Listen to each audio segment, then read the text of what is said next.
right in the middle of Scotland today, in the lovely cathedral town of Dunblane.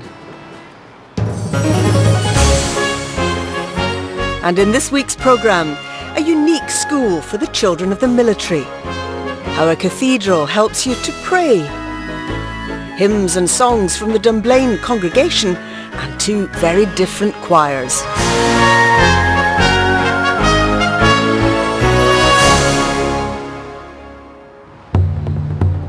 Look north and we're in the Highlands. Look south and it's the industrial belt. This is the crossroads of Scotland. Dunblane's at a crossroads in another sense too. All around it are the enduring symbols of both the earthly power struggles and the quiet journey of the soul that have played themselves out in so much of Scottish history. Take this rather grand monument, for instance. It's celebrating the battles of the fighter William Wallace against the English, of course, in the late 13th century. The Battle of Bannockburn in 1314 was provoked by a siege of Stirling Castle, which was the focal point of conflict between the Scots and the English for many years. But at the same time, a small community was growing up around the ancient religious settlement at Dunblane. Dunblane Cathedral itself dates back to the 12th and 13th centuries. From here, people have been looking out on the world and praising God for almost 1,000 years.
The cathedral is named after St Blaine, who was born in the Isle of Bute.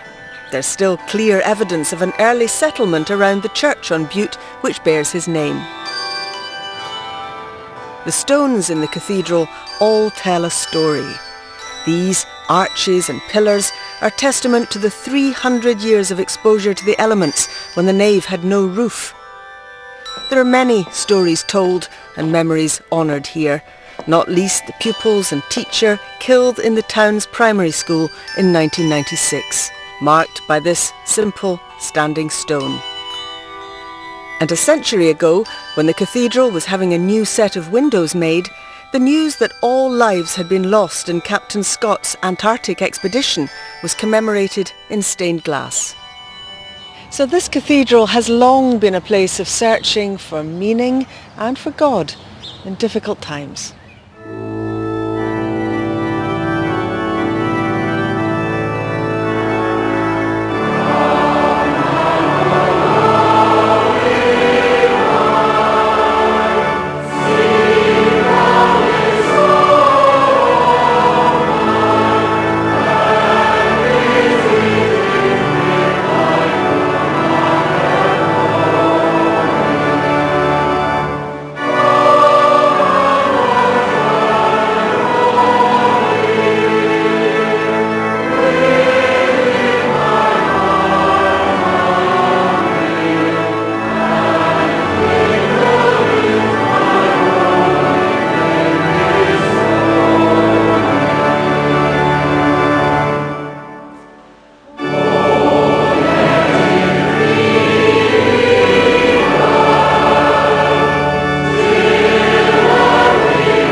Queen Victoria's School in Dunblane is the UK's only boarding school for children from services families.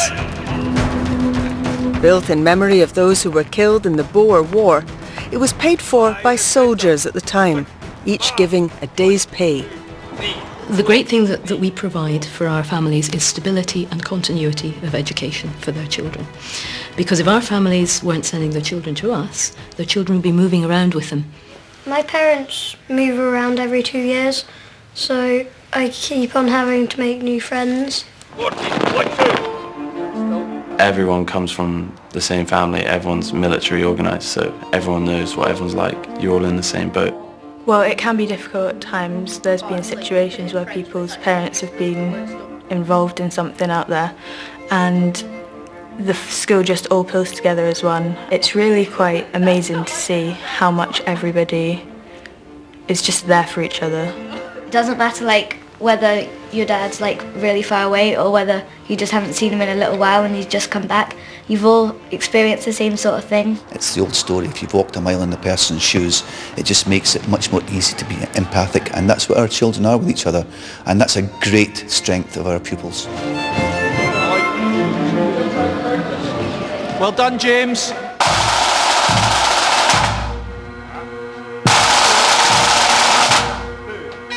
I think the opportunities you get, such as the Combined Cadet Force and the Duke of Edinburgh and the pipe band and dancing, are amazing opportunities for people. It's unbelievable.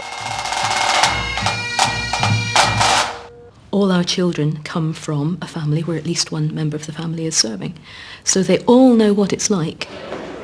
We have a peer support system in each of the boarding houses where the senior pupils in houses take up more of a kind of brotherly role or sisterly role. Everybody's working closer with each other.